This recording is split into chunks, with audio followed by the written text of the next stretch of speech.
എല്ലാ കൂട്ടുകാർക്കും നല്ലൊരു ദിവസം ആശംസിച്ചുകൊണ്ട് മാമ്പഴത്തിന്റെ പുതിയ വീഡിയോയിലേക്ക് സ്വാഗതം. നമുക്ക് നേരെ ബാലന്റെ ഗോമതിയുടെ ഇന്നത്തെ നല്ലൊരു വിശേഷം കണ്ടാലോ. അങ്ങനെ ഇന്നത്തെ വിശേഷത്തില് മിത്ര സങ്കടപ്പെട്ടിരിക്കുകയാണ്. ആ സമയത്താണ് മുത്തശ്ശി അങ്ങോട്ട് വരുന്നത്. മുത്തശ്ശിയെ കണ്ടതും മിത്ര ഓടിപ്പോയി മുത്തശ്ശിനെ കെട്ടിപ്പിടിക്കുകയാണ്. എന്താ മോളെ, എന്ത് പറ്റിയെന്ന് ചോദിക്കുക. മുത്തശ്ശി, എനിക്ക് ഈ വിവാഹം വേണ്ടെന്ന് പറയാ. എന്താ മോളെ ഇങ്ങനെയൊക്കെ പറയണേ, എന്താ നിനക്ക് എന്തെങ്കിലും പ്രശ്നമുണ്ടോന്ന് ചോദിക്കും. അല്ല മുത്തശ്ശി, എനിക്കിപ്പോ വിവാഹം വേണ്ട, എനിക്ക് പഠിക്കണമെന്ന് പറയാം. ഇതേ മോളെ, കല്യാണം ആകുമ്പോ സാധാരണ പെൺകുട്ടികൾക്കെല്ലാം ഉണ്ടാകുന്ന ഒരു പ്രശ്നം അത്. അതൊന്നും മോള് കാര്യാക്കണ്ട. കല്യാണത്തിന് ശേഷം അതെല്ലാം മാറിക്കോളും. ദേ ആ പയ്യനുണ്ടല്ലോ, അവൻ നല്ല ഒരുത്തനാ, അവന്റെ സ്വഭാവം നല്ല എന്നാ പറഞ്ഞേ. അതുകൊണ്ട് മോള് ധൈര്യമായിട്ടിരിക്കാൻ പറയാണ്. ഈ സമയത്ത് നന്ദിത അങ്ങോട്ട് ഫോൺ ചെയ്തോണ്ടിരുന്നേ. അതെ, മിത്ര ഇവിടെ ഇരിക്കുന്നുണ്ട്, ഞാൻ കൊടുക്കാം അനന്തേട്ടാന്ന് പറഞ്ഞിട്ട് ഇതാ അച്ഛനെ വിളിക്കണേന്നും പറഞ്ഞിട്ട് ഫോണും കൊടുക്കണം മിത്രയുടെയിലേക്ക്. എന്താ അച്ഛാ, എന്താ അച്ഛൻ വിളിച്ചേ? മോളെ, വ്യാഴാഴ്ച നല്ല ദിവസമാണ് സ്വർണ്ണം എടുക്കാൻ പോരളെ. അപ്പൊ ഞാനത് അമ്മയോട് പറഞ്ഞിട്ടുണ്ട്.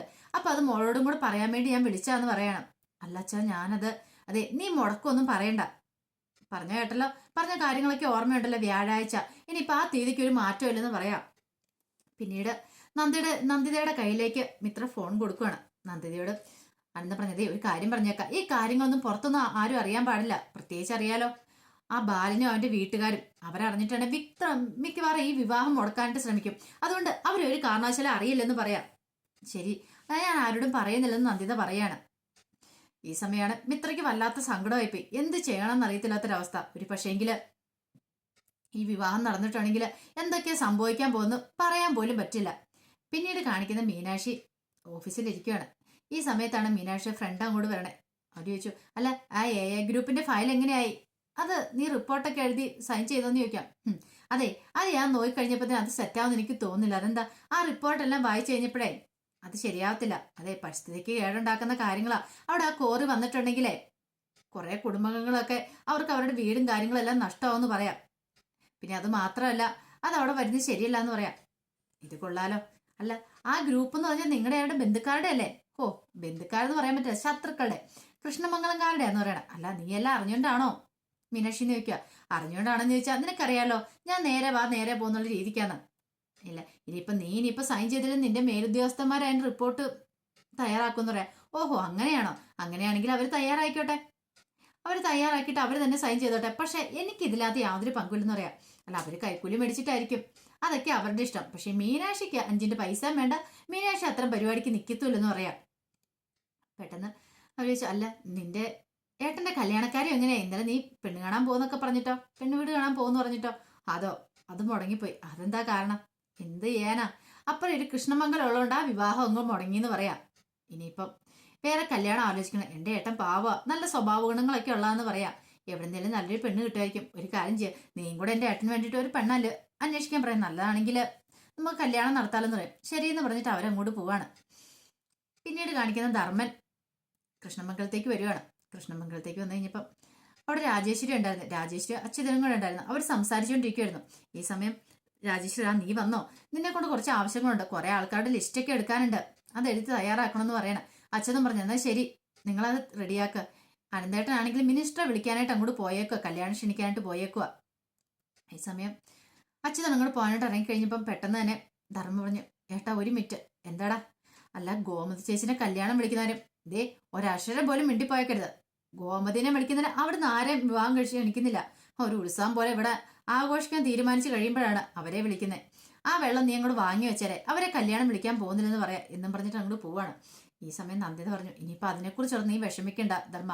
എന്നാണ് അവരെ വിളിക്കാൻ പോകുന്നില്ല, വെറുതെ എന്തിനാ ഇനി ആ കാര്യം പറഞ്ഞിട്ട് ഒരു പ്രശ്നം കൂടെ ഉണ്ടാക്കുന്നത്? അതിന്റെ കാര്യമില്ലെന്ന് പറയാം. പിന്നീട് കാണിക്കുന്ന ധർമ്മ വീട്ടിലേക്ക് വന്നു. ധർമ്മ വീട്ടിലേക്ക് വന്നു ഗോമതിയോടും എല്ലാവരുടെയും ഇതിനെക്കുറിച്ച് പറയണം. അതെ, അവിടെ കല്യാണമാണ്, മാറ്റക്കല്യാണം നടക്കാൻ പോണേന്ന്. അപ്പൊ അനുസരിച്ച് വന്നിരിച്ചു, ഈ മാറ്റക്കല്യാണം എന്ന് പറഞ്ഞ എന്താ മാമാന്ന് ചോദിക്കുകയാണ്. ഈ സമയം ഗോമതി പറഞ്ഞു, മാറ്റക്കല്യാണം എന്ന് പറഞ്ഞാൽ അലോകിനെ അവിടുത്തെ ഒരു പെൺകുട്ടി കിട്ടും, അപ്പൊ അവിടുത്തെ ചെറങ്ങൊച്ച മിത്രാനെ കല്യാണം കഴിക്കും, അങ്ങനെയാന്ന്. ഓ, അങ്ങനെയല്ലേന്ന് ചോദിക്കും. പിന്നെ ഒരു കാര്യമുണ്ട്, ഗോമതി ചേച്ചിനെ കല്യാണം വിളിക്കില്ലെന്നാ അനന്തേട്ടൻ അച്യുതേട്ടൻ പറയണം. ഇത് കേട്ടൻ ഗോമതിക്ക് വല്ലാത്ത സങ്കടമായി. ഗോമതി പെട്ടെന്ന് അവിടെ ഇങ്ങോട്ട് എഴുന്നേറ്റു. ബാലൻ മുറിയിലിരുന്നത് കേൾക്കുന്നുണ്ടായിരുന്നു. ബാലൻ വന്ന് നോക്കി കഴിയുമ്പോഴത്തേനും ഗോമതി ഭയങ്കരമായിട്ട് സങ്കടപ്പെട്ട് ഇങ്ങനെ നിൽക്കുക. ഗോമതി, എനിക്കറിയാം, വിളിക്കണ്ട, എനിക്ക് എന്താ കുഴപ്പം, അവർ വിളിച്ചില്ലെങ്കിൽ അവർക്കൊരു വിചാരം ഉണ്ടായിരിക്കും, അവർ കല്യാണം വിളിച്ചില്ലെങ്കിൽ ഞാൻ അങ്ങോട്ട് തകർന്നു പോകുന്നു. അതൊക്കെ വെറും അവരുടെ തോന്നൽ മാത്രമാണ്. ഈ രക്തബന്ധത്തിനേക്കാളും വലുതാണല്ലോ ഹൃദയബന്ധം. അവര് കല്യാണം വിളിച്ചില്ല ക്ഷണിച്ചില്ലെന്ന് ഓർത്തോണ്ടെങ്കിൽ ഗോമതിക്ക് ഒന്നും സംഭവിക്കാൻ പോകുന്നില്ല. ഈ ഗോമതിക്ക് കട്ട സപ്പോർട്ടുമായിട്ട് ബാലനുണ്ട്. അതുകൊണ്ട് എന്റെ ബാലേണ്ണുള്ളിടത്തോളം കാലം എനിക്കൊന്നും സംഭവിക്കത്തില്ല. പിന്നെ അവര് കല്യാണം വിളിച്ചാൽ എന്ത്, ഇല്ലെങ്കിൽ എന്ത്. ഗോമതിയുടെ വിഷമം അവിടെ എല്ലാവർക്കും മനസ്സിലായി. കല്യാണം വിളിക്കാത്തതിന്റെ രോഷമാണ്.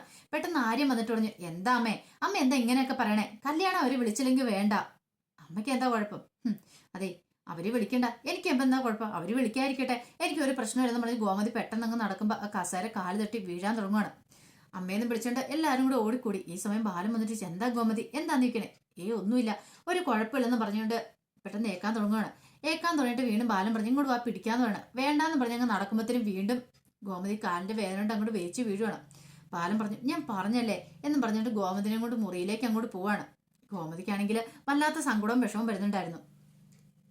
പിന്നീട് കാണിക്കുന്ന മിത്ര രാത്രി കിടന്ന് ഉറങ്ങുവാണ്. അങ്ങനെ ഉറക്കത്തിൽ കിടന്ന് മിത്ര സ്വപ്നം കാണുക. പെട്ടെന്ന് അലറിക്കറിഞ്ഞുകൊണ്ട് മിത്ര ചാടി എഴുന്നേക്കുവാണ്. അപ്പൊ ഈ മിത്രയുടെ അലറിക്കറിച്ചിടെ കേട്ടോണ്ട് മുത്തശ്ശി ഓടി മുറിയിലേക്ക് വന്നു. എന്താ മോളെ, എന്ത് പറ്റിയെന്ന് ചോദിക്കും. ഞാനൊരു സ്വപ്നം കണ്ട അച്ഛമ്മേ. ദേ, ഞാൻ പറഞ്ഞിട്ടുണ്ടല്ലേ മോളോട് പ്രാർത്ഥിച്ചിട്ടൊക്കെ കിടക്കണമെന്ന്. ദേ, ഒരു കാര്യം ചെയ്യാം, മുത്തശ്ശി ഇപ്പം വരാമെന്നും പറഞ്ഞ് അങ്ങോട്ട് പോവാണ്. പിന്നീട് ഒരു ചെറിയൊരു ഉണ്ണിക്കണ്ണന്റെ രൂപമായിട്ട് വരുവാണ്.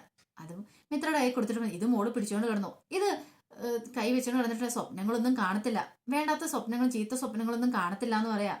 അല്ല മുത്തശ്ശി, ഇത് അതെ, മോള് ധൈര്യമായിട്ടിരിക്കുക. മോൾക്ക് ഉണ്ണിക്കണ്ണിന് വിശ്വാസമില്ലേ? എനിക്ക് ഭയങ്കര വിശ്വാസമുള്ള ആളാ ഉണ്ണിക്കണ്ണിന്. അതുകൊണ്ട് അത് മോൾക്ക് തന്നെ, മോൾ ഇതും വെച്ചുകൊണ്ട് കിടന്നാൽ മതി. പിന്നെ കല്യാണമൊക്കെ അല്ലേ, അതിൻ്റെതായ ഒരു പ്രശ്നങ്ങൾക്ക് മോൾക്കുണ്ടാവും. മോൾ അതൊന്നും ഓർത്ത് വിഷമിക്കണ്ട കേട്ടോ.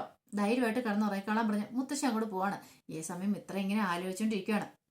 പിന്നീട് കാണിക്കുന്ന പിറ്റേ ദിവസം നേരം വെളുത്തു കഴിഞ്ഞപ്പോൾ ബാലിന് സാധാരണ പോലെ നടക്കാനൊക്കെ പോയിട്ട് വരുവാണ്. അങ്ങനെ വന്നു കഴിഞ്ഞിട്ട് അവിടെ ഇരുന്ന് കഴിയുമ്പോൾ ഗോമതിയാണ് ചായ കൊണ്ടേ കൊടുക്കാറില്ലേ. അന്ന് പതിവിലും വിപരീതമായിട്ട് ചായയും കൊണ്ട് ചെല്ലുന്നത് മീനാക്ഷിയാണ്. മീനാക്ഷി ചായ കൊണ്ട് കൊടുത്തിട്ട് പറഞ്ഞു, അച്ഛാ ചായ കുടിക്കാൻ പറയണ. എനിക്ക് വേണ്ടാന്ന് പറയണ. അതേ, വേണ്ടാന്ന് പറഞ്ഞിരുന്നിട്ടുണ്ടെങ്കിലേ അമ്മയ്ക്ക് മേല. അമ്മ ബെഡിൽ തന്നെയാ. അച്ഛനല്ലേ പറഞ്ഞ അമ്മയോട് എഴുന്നേക്കണ്ടെന്ന്. അതുകൊണ്ട് അമ്മ എഴുന്നേറ്റ് വന്ന് ചായ ഇടാനൊന്നും പോകുന്നില്ല. വേണ്ടെന്ന് പറഞ്ഞിരുന്നിട്ടുണ്ടെങ്കിൽ അച്ഛന് ചായ കൂടി മുട്ടൂന്ന് പറയാം. ഈ സമയം ആരിനും ആകാശനും പറഞ്ഞു, അച്ഛാ കുടിക്കച്ചാ. ഈ സമയം ബാലൻ പറഞ്ഞു, എനിക്ക് വേണ്ടെന്നല്ല പറഞ്ഞു. ധർമ്മം പറഞ്ഞു, വേണ്ടാന്ന് പറഞ്ഞ അളിയൻ ഇരുന്നിട്ടുണ്ടെങ്കിൽ കിട്ടത്തില്ല എന്ന് പറയാം. അവസാനം ബാലൻ ഇച്ചിരി കുടിക്കുകയാണ്. കുടിച്ചു കഴിയുമ്പോൾ ബാലൻ, ഇതാണോ ചായ, ഇതിനാണ് ചായ എന്ന് പറയണെന്ന് ചോദിക്കുക. പെട്ടെന്ന് മീനാക്ഷി, എന്താ വെച്ചാൽ ചായക്ക് കുഴപ്പം? ചായക്ക് കുഴപ്പമേ ഉള്ളൂ, ഇങ്ങനെയാണ് ചായ ഉണ്ടാക്കണമെന്ന് ചോദിക്കും. മീനാക്ഷി പറഞ്ഞു, എനിക്ക് ഇങ്ങനെയൊക്കെ ഉണ്ടാക്കാൻ അറിയുള്ളൂ അച്ഛാന്ന് പറയണം. ചായ ഉണ്ടാക്കി വെച്ചേക്കുന്ന പോലും. ഈ സമയത്ത് ആകാശ്, എന്താ വെച്ചാ ചായക്ക് കുഴപ്പം? നീ ചായ കുടിച്ചായിരുന്നോ? കുടിച്ചു. എന്തേലും കുഴപ്പമുണ്ടോ? കുഴപ്പമില്ലായിരുന്നു. ആര്യനോടും ധർമ്മയോടും ചോദിക്കണം. അവര് പറഞ്ഞു കുഴപ്പമൊന്നും ഇല്ലായിരുന്നു. ധർമ്മം പറഞ്ഞു, അതേ അളിയ ഒരു കാര്യം വിചാരിക്കണം. മീനാക്ഷിക്ക് ഇങ്ങനെ അടുക്കളയിൽ കയറി പെരുമാറി പരിചയമൊന്നുമില്ല, എന്നിട്ട് ഒരു മീനാക്ഷി ചായ ഉണ്ടാക്കി തരുന്നുണ്ടല്ലോ, പിന്നെ അളിയൻ എന്തിനാ കുറ്റം പറയണേ? ഈ സമയം മീനാക്ഷി പറഞ്ഞു, അച്ഛൻ്റെ കാര്യം ചെയ്യുക. ഇനിയിപ്പം ഞാൻ ഉണ്ടാക്കിയ ചായ ഇഷ്ടപ്പെട്ടില്ലെങ്കിൽ അച്ഛൻ അടുക്കളയിലേക്ക് വാ. അതെന്തിനാ? അല്ല, അച്ഛൻ്റെ ഇഷ്ടം പാവമൊക്കെ പറഞ്ഞാൽ മതി, അപ്പം ഞാൻ അതേപടി ഉണ്ടാക്കി തരാമെന്ന് പറയാം. ഞാൻ അടുക്കള കയറാനോ? ഇത് കേട്ടപ്പം ധർമ്മം പറഞ്ഞ, അടുക്കള എങ്ങനെയാന്ന് പോലും ഇതുവരെയായിട്ട് അളിയൻ അറിഞ്ഞിട്ടില്ല, പിന്നെയാണ് ഇനി അടുക്കള കയറി ചായ ഉണ്ടാക്കാൻ പോകുന്നത്. നല്ല കഥയായിപ്പോയെന്ന് പറയാം. മീനാക്ഷി പറഞ്ഞു, എന്നാ പിന്നെ ചായ കുടിക്കണ്ട, ഞാൻ ഇനി എത്ര ചായ ഉണ്ടാക്കിയാലും ഇതുപോലെ തന്നെ ഇരിക്കത്തുള്ളൂ എന്ന് പറയാം. എന്നും പറഞ്ഞ് മീനാക്ഷി അകത്തേക്ക് അങ്ങോട്ട് കയറിപ്പോയി. ബാലനാകപ്പാടെ പെട്ടു. ബാലൻ എന്ത് ചെയ്യണമെന്ന് അറിയില്ല. ബാലൻ നേരെ ഗോമതിയുടെ മുറിയിലേക്ക് വരുവാണ്. മുറിയിലേക്ക് വന്നു കഴിഞ്ഞപ്പോൾ ഗോമതി ബെഡിലിരിക്കുക. അതെ, ചായ കുടിച്ചോ ബാലേട്ടാന്ന് ചോദിക്കും. അല്ല, മീനാക്ഷിയോട് ചായ തന്നില്ലെന്ന് ചോദിക്കും. അതാണോടി ചായ? അതിനാണോ ഗോമതി ചായ എന്ന് പറയണേ? എന്താ പറയട്ടെ കുഴപ്പം? എന്തോ ചായയാന്ന് പറഞ്ഞത് രാവും കലയ്ക്കൊണ്ട് തന്നു, എനിക്കത് ഇഷ്ടപ്പെട്ടില്ല എന്ന് പറയാം. അതെ, ബാലേട്ടൻ ഒരു കാര്യം ചിന്തിക്കണം. അവളങ്ങനെ അടുക്കള കയറി പെരുമാറി വശമൊന്നും ഉള്ളതല്ലല്ലോ, പതുക്കെ പതുക്കെ അത് ശീലമായിക്കോളും എന്ന് പറയാം. ശീലമായിക്കോളും. അത് ഗോമതി, നിനക്കറിയാലോ എനിക്ക് നീ ഉണ്ടാക്കുന്ന ചായ ഇഷ്ടം, വേറെ ആര് വന്നാലും അതിനോടൊപ്പം ഒക്കത്തില്ലാന്ന് പറയണം. അത് നീ ഇല്ലാത്തതിൻ്റെ ഒരു ബുദ്ധിമുട്ടാന്ന് പറയണം. ഒരു കാര്യം മനസ്സിലായി, നീ ഇല്ലാതെ എനിക്ക് ഒരു നിമിഷം പോലും ജീവിക്കാൻ പറ്റില്ലെന്ന്. ഇത് കേട്ടപ്പോൾ ഗോമതി പറഞ്ഞു, എന്തിനാ ബാലേട്ട എങ്ങനെയൊക്കെ പറയണേന്ന് പറയാം. ബാലൻ പറഞ്ഞു, അതെ, നിനക്കറിയാലോ ഞാൻ ഇത്രമാത്രം നിന്നെ സ്നേഹിക്കുന്നുണ്ടെന്ന്. നീ ഇപ്പൊ ആ ചായയുടെ കുഴപ്പമല്ലായിരിക്കും, ഒരു പക്ഷെ നീ അത് എടുത്തു തരാത്തോണ്ടായിരിക്കും ഇത്രയും കാലം ഞാൻ നീ ഉണ്ടാക്കുന്ന ചായയിലേ കുടിച്ചിട്ടുള്ളൂ, അതിന്റെ ഒരു ബുദ്ധിമുട്ടാന്ന് പറയാം. അതെ, ഞാൻ ഒരു കാര്യം പറഞ്ഞു, നീ എനിക്ക് സാധിച്ചു തരുമെന്ന് ചോദിക്കാം. എന്താ ബാലേട്ടൻ നിൽക്കും, അത് ഞാൻ പറയാം എന്ന് പറഞ്ഞിട്ട് ബാലൻ ഇങ്ങനെ നിൽക്കുകയാണ്.